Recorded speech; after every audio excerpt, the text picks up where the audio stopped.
எங்கள் கேட்ரிங்லேயே sir mini sambar இட்லின்னு போடுவோம். Mini sambar இட்லியில் போட்டு ஒரு 4 இட்லி 5 இட்லி வச்சு மேலே சாம்பார் ஊற்றுவோம். அந்த இட்லி சாப்பிட்ருவாங்க.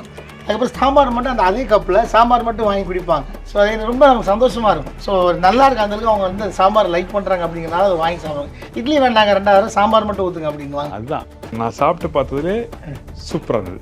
வணக்கம், நான் தான் Shabtina. Welcome back to Shabtina kitchen. இன்னைக்கு நம்ம எந்த ஊரில் மதுரையில் இருக்கோம்.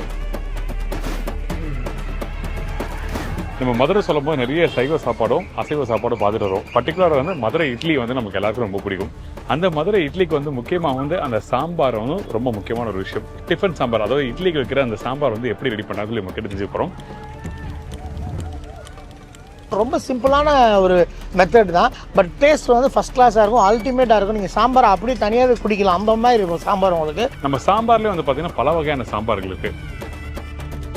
ஸோ சாம்பார் வந்து 2 விதமாக பண்ணலாம். ஒன்று வந்து பார்த்தீங்கன்னா அரவை சாம்பார், குண்டு மல்லி, வரமிளகா, கடலைப்பருப்பு எல்லாம் போட்டு வறுத்து அரைச்சி பண்ணுற சாம்பார் ஒன்று. ஸோ ஒரு சிலருக்கு அது வந்து செட் ஆகாது. ஸோ வந்து நம்ம ஃபஸ்ட்டு வந்து நம்ம பண்ணுறது வந்து தனி மிளகாத்தூள், தனி மல்லித்தூள், மஞ்சத்தூள் போட்டு ஒரு சாம்பார் வைக்க போகிறோம். ஸோ இந்த சாம்பார் வந்து ரொம்ப ஃபஸ்ட் கிளாஸாக, ஒரு கல்யாண வீட்டில் சாம்பார் எப்படி இருக்குமோ ரொம்ப ஃபஸ்ட் கிளாஸாக இருக்கும். இந்த சாம்பார் நம்மளுக்கு யார் சொல்லி தரப்போனா திரு சரவணன். உங்கள் எல்லாருக்குமே தெரியும், இங்கே வேலைவன் கேட்டரிங் மட்டும் வராங்க.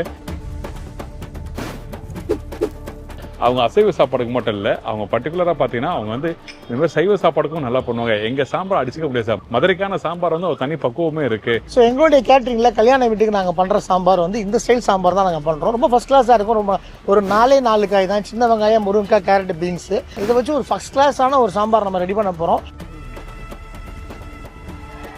டிஃபன் சாம்பாரில் சில பேர் பாசி பருப்பு சேர்ப்பாங்க, நாங்கள் சேர்க்கறதில்ல.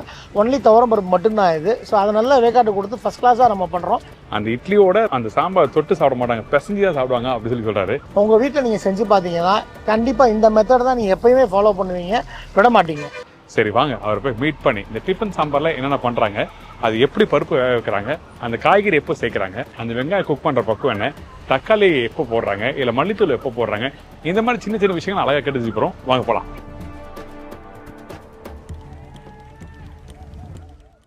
வணக்கம்.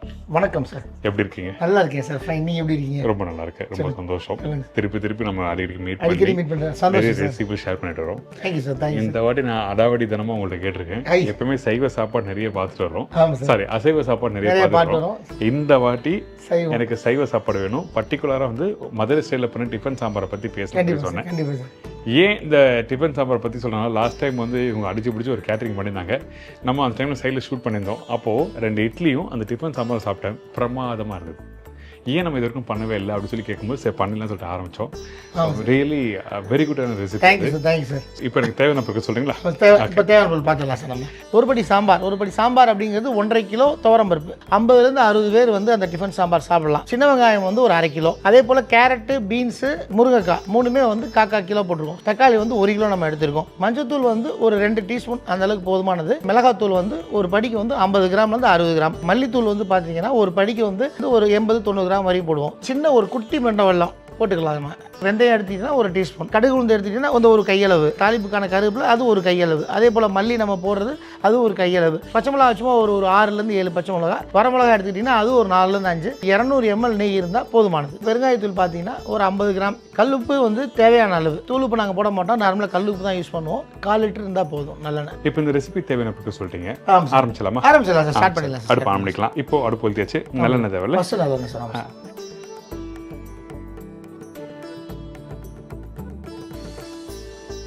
ஓகே, எண்ணெய் சூடாயிடுச்சு. என்ன சூடாயிடுச்சு சார். ஃபர்ஸ்ட் நம்ம தாளிப்பு கண்டான ஐட்டம் போட போகிறோம். அதாவது கடுகு, வெந்தயம். ஆமாம், ஃபஸ்ட்டு வெந்தயம் சார். வெந்தயமா கடுகா? வெந்தயம் சார், வெந்தயம், அதுக்கடுத்து கடுகு. ஓகே, ஆனால் இந்த கடுகுல வந்து பார்த்தீங்கன்னா உளுத்தம் பருப்பு வச்சு வச்சிருக்காங்க, இங்கே பாருங்களேன். ஃபர்ஸ்ட் வெந்தயம் போடுறோம். வெந்தயம், ஆமாம் சார். வெந்தயம் வந்து ஒரு மணத்துக்கு தான், ப்ளஸ் குளிர்ச்சி கண்டிப்பாக.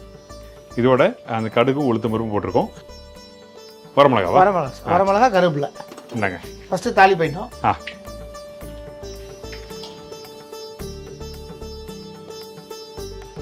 இதுக்கப்புறம் வெங்காயமா? ஆமாம் சார், சின்ன வெங்காயம்.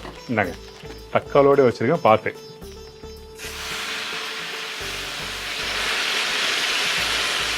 சரி, வெங்காயம் போட்டாச்சு. ஆமாம் சார். அதுக்கப்புறம் வெங்காயம், தாளிப்பு ஐட்டம் எல்லாமே போட்டாச்சு.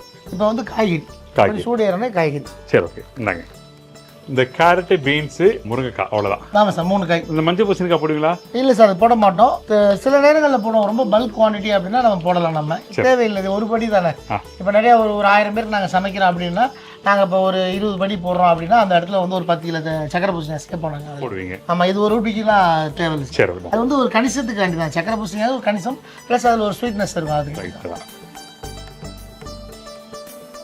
அதே டைம்ல வந்து வெங்காயம் பார்த்தீங்கன்னா போட்டு வறுத்த ஒரு 2 நிமிஷத்துலேயே வந்து இந்த கேரட் பீன்ஸ் போட ஆரம்பிச்சிட்டோம். ரைட்டுங்களா? ஆமாம் சார், அவ்வளோதான் சார். ஓகே, லைட்டாக வெங்காயம் வாங்கினா போதும், செவக்கணும்லாம் அவசியம். லைட்டாக வாங்கினா போதும். ஏன்னா எப்படியும் பாயில் ஆக போகிறோம், ஃபுல்லாக நல்லா பொறுப்பு வச்சு கொதிக்க விட 20%. அவ்வளோதான், 20%. அதாவது அடுத்து தக்காளி தான் சார். ஓகே, இந்த கொஞ்சம் லைட்டாக வதக்கணும் சார். வதங்கினப்பறம் தக்காளி. இந்த முருங்கைக்காய் கேரட் பீன்ஸ் வந்து நல்லா வேகணும், ஒரு 40% வரணும். இப்போ நம்ம தக்காளி போட்டுடலாம். போட்டு எல்லாமே வந்து ஒரு நல்ல வேக்காடு கொடுத்து பருப்பு ஏற்கனவே வேக வச்சுருக்கோம். அந்த மேலே இருக்கிற ஒரு தெளிவான அந்த பருப்பு தண்ணியை மட்டும் எடுத்து காயில் ஊற்றி காயை நல்லா வேக்காடு கொடுக்க போகிறோம் நம்ம. ஓகே, அதுக்கப்புறம் நம்ம சாம்பாருக்கான ப்ராசஸ் பண்ணுவோம். ஓகே, அப்போ தான் தக்காளி போடலாமா? போடலாம் சார், போடலாம். பச்சை மிளகாய் சேர்த்து போடலாம். போடலாம் சார். ஓகே, பச்சை மிளகா சும்மா ஒரு 4-5 பச்சை மிளகா அந்த போதும் சார். ஓகே, தக்காளி இது பார்க்கும்போது ஒரு கலர்ஃபுல் இருக்குல்ல? கலர்ஃபுல்லாக இருக்கும் சார். அந்த அந்த கேரட்டு பீன்ஸு தக்காளி அந்த வெங்காயம் இதெல்லாம் சேர்ந்து பார்க்கும்போது ஒரு கலர்ஃபுல்லான நிறைவாக இருக்குது.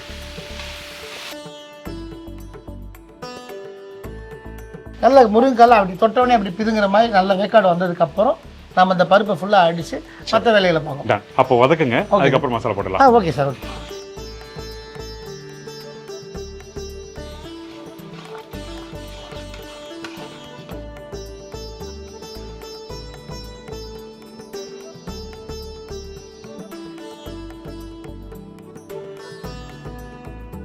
இப்போ அடுத்து நம்ம என்ன போடுறோம்? அடுத்து வந்து நம்ம மசாலா போடலாம் சார். சரி, மஞ்சத்தூள், மிளகாத்தூள், மல்லித்தூள். இந்தாங்க நாங்கள் கட் பண்ணி ரெடியாக வச்சுருக்கோம் பாருங்க. Thank you sir.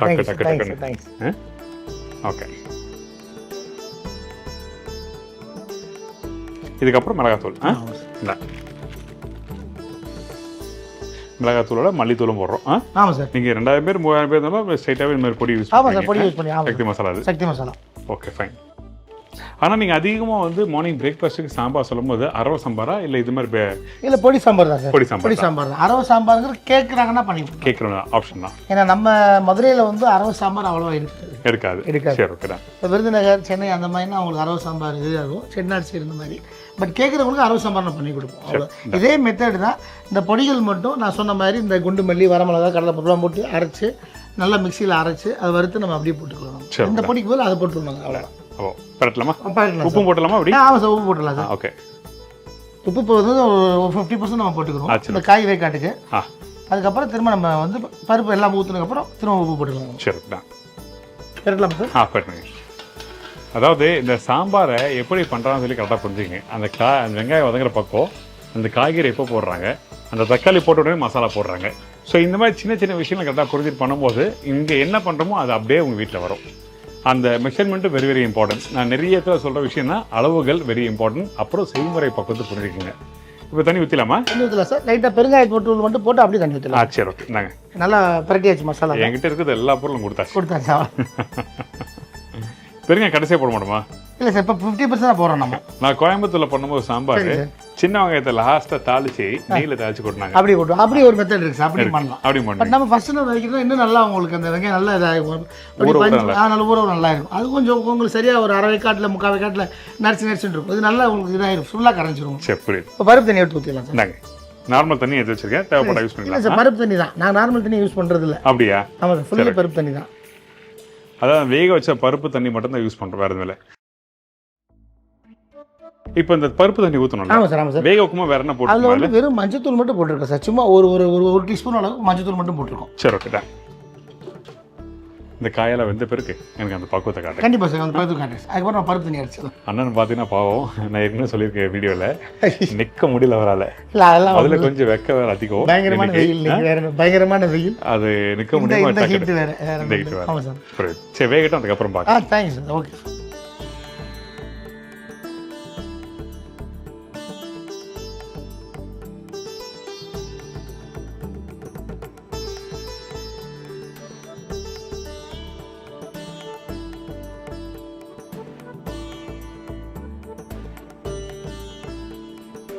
பருப்பு தண்ணி ஊற்றி காய் நல்லா வேக கொடுத்துட்டோம். நல்லா வெந்துருச்சு. ஓகே. இப்போ அந்த காய் வெந்த பக்குவத்தை நம்ம பார்த்தலாமா சார்? சரி. தட்டினா உடையுது. அவ்வளோ லைட்டாக தான் சொன்னால் பறக்குது அப்படி அந்த மாதிரி பாருங்க, அப்படி தட்டினா அப்படி உடையுது. காய் நல்லா வெந்துச்சு சார். இப்போ அதே மாதிரி அந்த வெங்காயம்லாம் ஒரு முழுசாக அப்படியே தெரியுது. ஆமாம், காமிங்களேன், 1-2 தெரியுது. இங்கெல்லாம் பாருங்க, அந்த வெங்காயம், அந்த கேரட்டு அதெல்லாம் அப்படியே இருக்கு. அதெல்லாம் அப்படியே இருக்கு. ஃபைன். இதுக்கப்புறம் நம்ம என்ன பண்றோம் சார்? இந்த பருப்பு நம்ம தண்ணி தான் ஊற்றிருக்கோம், பருப்புன்னு அடிக்கல. இந்த பருப்பை எடுத்து நம்ம ஃபுல்லாக அடிச்சிட்டோம்னா நல்லா ஃபுல்லாக கொதிக்க விட்டு நம்ம பெருங்காயத்தூள் போட்டு அப்படியே இறக்கலாம், மல்லித்தலை போட்டு இறக்கிடலாம். சரி, இந்தாங்க சாம்பார் டக்குன்னு முடிஞ்சிச்சு. ஆமாம் சார். நான் ஊற்றவா? ஊற்றுங்க சார், ஊற்றுங்க சார், ஊற்றுங்க சார்.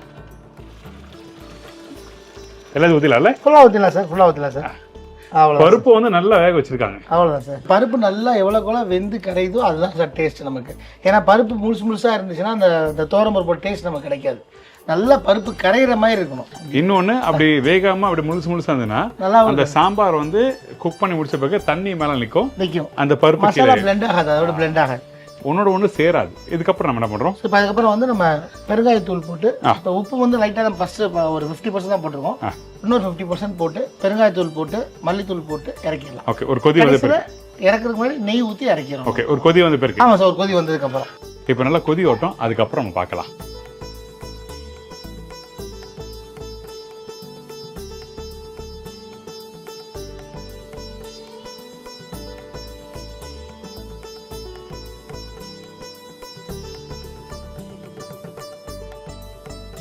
சார் அவ்வளோதான் முடிஞ்சு சாம்பார், ஆல்மோஸ்ட் எல்லாம் முடிஞ்சு. இப்போ கடைசியில் பெருங்காயம் மட்டும் போட்டு கொஞ்சோண்டு தேவையான உப்பு மட்டும் போட்டு மல்லித்தூள் நல்லா போட்டு நெய்யை ஊற்றி அப்படியே இறக்கிடலாம். ஓகே, வேக வச்ச பருப்பை போட்ட பிறகு ரொம்ப நாள் கொதிக்கலாமா? இல்லை சார், கொதிக்கக்கூடாது. நம்ம ஏன்னா பருப்பை வந்து நம்ம கடைசியாக தான் நம்ம ஊற்றுறோம். ஏன் அப்படின்னு கேட்டிங்கன்னா காயெலாம் நல்லா வெந்துருச்சு, மசாலா நல்லா பிளெண்ட் ஆகிடுச்சு, கடைசியாக தான் நம்ம ஊற்றுறோம். அதுக்கு மேலே ரொம்ப நம்ம பருப்பு கொதிக்க விட்டோம்னா ஒரு மாதிரி கடுத்து போயிடும் சாம்பார். அது கடுத்து போயிடுன்னு சொல்லுவாங்க. அந்த மாதிரி இருந்தால் அவ்வளோ டேஸ்ட்டாக இருக்காது. ஸோ அதுக்கு போட்டு ஒரு 10 நிமிஷத்தில் நம்ம இறக்கிறோம். சரி, இப்போ கொத்தமல்லி போடலாமா? போடலாம். பெருங்காயம் ஃபர்ஸ்ட் போட்டுருங்க. இந்தாங்க, நல்லா முருங்கைக்காலாம் நல்லா வெந்து ஒரு சைடு வந்துருச்சு. சூப்பராக இருக்குது, ஃபர்ஸ்ட் கிளாஸாக வந்துருக்கு, ரெடி ஆயிடுச்சு. இதுக்கப்புறம் மல்லித்தூள் சார். மல்லித்தூள், மல்லி இலை, மல்லி சொல்லி பழகிடுச்சு. அப்படி மல்லித்தூள் சொல்லி பழகிடுச்சு, மல்லி இலை. ஓகே, அது ஒரு சின்ன சிட்டியை மண்டை வெல்லம் போட்டுக்கணும். அவ்வளோதான். இந்தாங்க வெல்லம், மண்டை வெல்லம் சும்மா இந்த அளவுக்கு. ஓகே, சரி. ஓகே, இதுக்கப்புறம் அவ்வளோ சார். லைட்டாக ஒரு 2 உப்பு கம்மியாக இருக்குது, கல் உப்பு மட்டும் போட்டு இறக்கலாம். திருப்பி கல் உப்பு போடுறோம். ஓகே, நெய் போடுறோம்ல? ஆமாம் சார், நெய் போடுறோம். ஓகே, நெய் நம்ம இறக்கிட்டு கூட போட்டுக்கலாம் சார். இதில் கொதிக்கலே போடணும் கிடையாது. ஓகே, இறக்கிட்டு கூட நம்ம போட்டுக்கலாம். இந்தாங்க நெய். இவங்க ஸ்டைலில் பண்ணுற இந்த மதுரை சாம்பார் ரெடி ஆயிடுச்சு. அதாவது டிஃபன் சாம்பார். மார்னிங் பிரேக்ஃபாஸ்ட்னு அந்த சாம்பார் சரியா இல்லையே அப்படி சொல்லி எல்லாம் ஃபீல் பண்ணுவாங்க. ரெடிங்களா இல்லையா? கண்டிப்பாக சார். சரி, டேஸ்ட் பண்ணிடலாமா? டேஸ்ட் பண்ணிடலாம் சார், தாராளமாக டேஸ்ட் பண்ணலாம். இந்தாங்க சார். இட்லி ஒரு 2 மினிட்ஸ் வெயிட் பண்ணுங்க சார். இட்லி வந்துடும். இல்லை, தனியாக சாம்பார் நான் டேஸ்ட் பண்ணி பார்க்குறேன். சரிங்க சார். அப்போ தான் எனக்கு அந்த சுவை ஆக்சுவல் அந்த சாம்பார் எப்படி இருக்குது. நீங்கள் அன்றைக்கே இப்படி தான் சாப்பிட்டீங்க, கப்பில் ஸ்பூன்லாம் சாப்பிட்டீங்க நீங்கள்.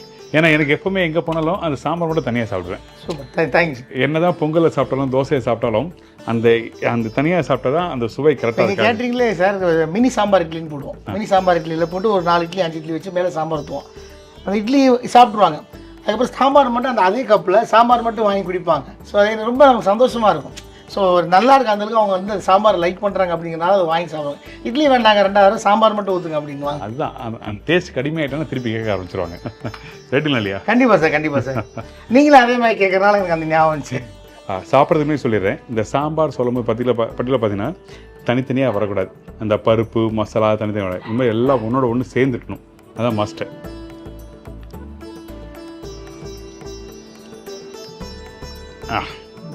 ஃபஸ்ட் டேஸ்ட் லைட்டாக இனிப்பு, அதுக்கப்புறம் ஒரு மைல்டான ஒரு காரம், அந்த பருப்போட டேஸ்ட்டு சூப்பராக இருக்கும். Very good. அது முக்கியமாக அந்த நெய். இதில் பார்த்தீங்கன்னா ரொம்ப சிம்பிளான ஸ்டைலாக சொல்லி கொடுத்துருக்காரு. அந்த சாப்பிடும்போது அந்த டிஃபன் சாம்பார்னாவே அந்த ஃபஸ்ட்டு டேஸ்ட் வந்து லைட்டாக மைல்டான ஒரு இனிப்பு தெரியணும். அந்த இனிப்பு தெரிஞ்ச போய் தான் அந்த மற்ற பொருட்கள்லாம் தெரியும். அந்த காரமாக இருக்கட்டும், இல்லை மற்றபடி வெங்காயம் தக்காளி அந்த டேஸ்ட்டாக தெரிய ஆரம்பிக்கும். ஃபஸ்ட் கிளாஸ் வந்துருக்கு. நீங்கள் வீட்டில் நல்லா குட்டி குட்டி இட்லி இந்த மாதிரி ஒரு 4 இட்லி வைக்கிறீங்கன்னா ஒரு 8 இட்லி வச்சு இந்த சாம்பாரை நல்லா தாராளமாக ஊற்றி சாப்பிட்டீங்கன்னா ஃபஸ்ட் கிளாஸாக இருக்கும். மிஸ் பண்ணாதீங்க. Thank you sir. Thanks sir. Idli வந்துட்டு சார். கண்டிப்பாக அதுவும் தனியாக சாப்பிட்டு பார்த்துறேன். சரிங்க சார், சரிங்க. சூடு முடிச்சுட்டு நிதானமாக உட்காந்து சாப்பிடலாம். சரிங்க sir. Okay sir, okay. First கிளாஸாக வந்திருக்கு சாம்பார். Really super. உங்கள் நம்பர் கொடுங்க. கண்டிப்பாக சார். வணக்கம், நான் வந்து மதுரை வேலவன் கேட்டரிங் சரவணன் பேசுகிறேன். என்னோடய ஃபோன் நம்பர் வந்து 9842373007. இன்றைக்கி வந்து நம்மளுடைய Madurai Velavan catering special tiffin sambar வச்சுருந்தோம். சார் சாப்பிட்டாங்க. ஏற்கனவே நம்ம டிஃபன் சார் சாப்பிட்டு தான் இன்றைக்கி இந்த சாம்பாரை நீங்கள் கண்டிப்பாக பண்ணுங்கள் அப்படின்னு சொல்லி ரெக்வஸ்ட் பண்ணிருந்தாங்க. அதனால தான் இன்றைக்கி நம்ம பண்ணியிருந்தோம். சார் சாப்பிட்டு அவங்களோட ஃபீட்பேக் சொன்னாங்க, நீங்களும் சாப்பிட்டு அவங்களோட ஃபீட்பேக் சொல்லுங்கள். நம்மளுடைய டிஃபன் சாம்பார் ரொம்ப ரொம்ப சிம்பிள் சாம்பார் தான், பட் அதோட ரிசல்ட் வந்து ரொம்ப பெருசு அபரிதமாக இருக்கும். அது நீங்கள் வீட்டில் செஞ்சு பாருங்கள். செஞ்சு பார்த்துட்டு உங்களுடைய ஃபீட்பேக்கை கமெண்ட்டில் சொல்லுங்கள். அதே போல் உங்களுடைய வீட்டு விசேஷங்கள் வெஜிடேரியன் ஆர்டர்னாலும் நீங்கள் எதனால் தைரியமாக கொடுங்க. வேலவன் கேட்டிங்க அப்படின்னா நான்வெஜ் அப்படின்னு முடிவுக்கு வந்துடாதீங்க. நாங்கள் வெஜிடேரியன் சூப்பராக பண்ணுவோம். டிஃபன் சாம்பார் அதுக்கு ஒரு எக்ஸாம்பிள். நீங்கள் பண்ணி பார்த்துட்டு உங்கள் வீட்டு விசேஷத்துக்கு எதனாலும் கூப்பிடுங்க. நாங்கள் உங்கள் இடத்துக்கு வந்து ஃபஸ்ட் கிளாஸாக எங்கள் வீட்டு விசேஷமாக பண்ணி தருவோம். நன்றி. ரொம்ப நன்றி. Thank you sir. தேங்க்ஸ். ட்ரை பண்ணி பாருங்கள். ட்ரை பண்ணி பார்த்துட்டு ஃபீட்பேக் கொடுங்க. ஐம் ஷோர் டெஃபினட்டாக நீங்கள் எல்லாரும் விரும்பி சாப்பிடுவீங்க. இதே மாதிரி நான் இன்னொரு நாள் இன்னொரு ஊரில் ஒரு புது ரெசிபி சந்திக்கிறேன். நன்றி, வணக்கம். See you. Bye. Take care. Thank you so much.